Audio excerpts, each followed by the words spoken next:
Now let's bring into the conversation Senior Coalitions Advisor for Concerned Veterans for America, retired Master Sergeant Jason Beardsley. He is a decorated combat veteran and intelligence officer. Master Sergeant Beardsley, great to see you again. Thank you for your service. And let's start there, just on this Memorial Day, what your reflections might be of your time in the service, but also to those that you know who paid the ultimate sacrifice. What does this day mean to you? What should it mean for us all? Well, thanks for the intro package there. I think that's a powerful story. I think solemnity captures it. This idea that, men and women who serve are just like us. They have aspirations, dreams, hopes, and families. And when we gather together at the Thanksgiving table or a day like today, a lot of families are missing that special person in their life, whether it's a son that's, missing his father or his mother because of these things.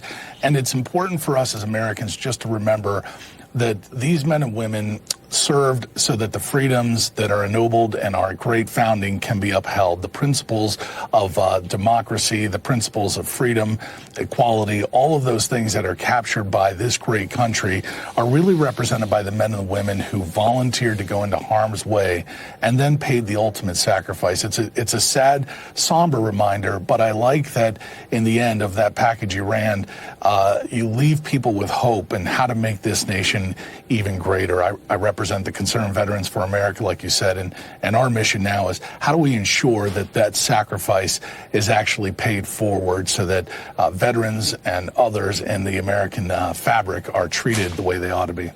We just showed images of Arlington National Cemetery. President Biden will head there later today to pay his respects. I've had the privilege of joining a previous president when he did so and have gone a number of times my own. It's such a powerful place. I urge everyone to please visit at some point. And this Memorial Day, of course, is being marked under the shadow of war. And over the weekend, Russia launched its largest drone attack on Ukraine's capital since the conflict began.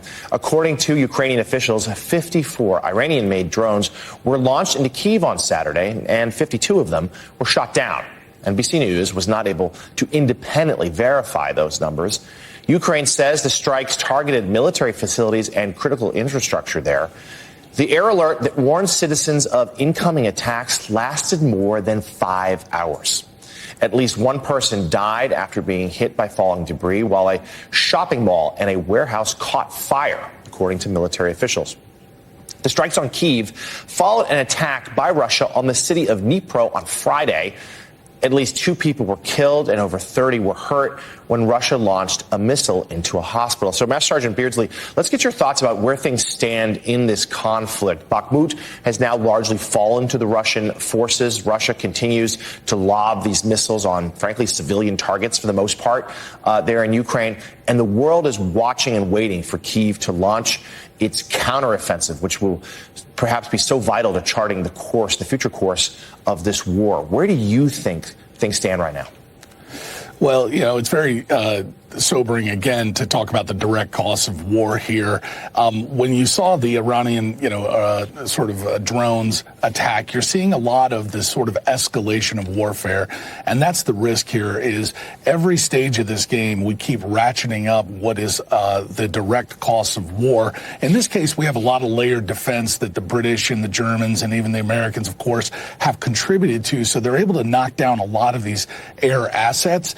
But this is also Russia's way of keeping Ukraine off balance. In other words, the more they attack with these sort of inconsequential drone attacks that maybe even get knocked out, we're expending, or the Ukrainians are expending ammunition that's expensive, Patriot missile defenses, anti-aircraft machine guns. So what we're seeing again is this back and forth ratcheting up of this evolution. And if somebody doesn't really press with our authority and with some of the diplomatic pressures we can to off-ramp this war, we're going to see this kind of escalation continue. And it's hard to watch, especially as a veteran, those direct costs of war, because what we also have to count for is that indirect cost. With Americans today, we have 4 times as many people who have been lost to suicide at home than in the direct confrontations in Iraq and Afghanistan. So there are both direct and indirect costs that we have to be careful.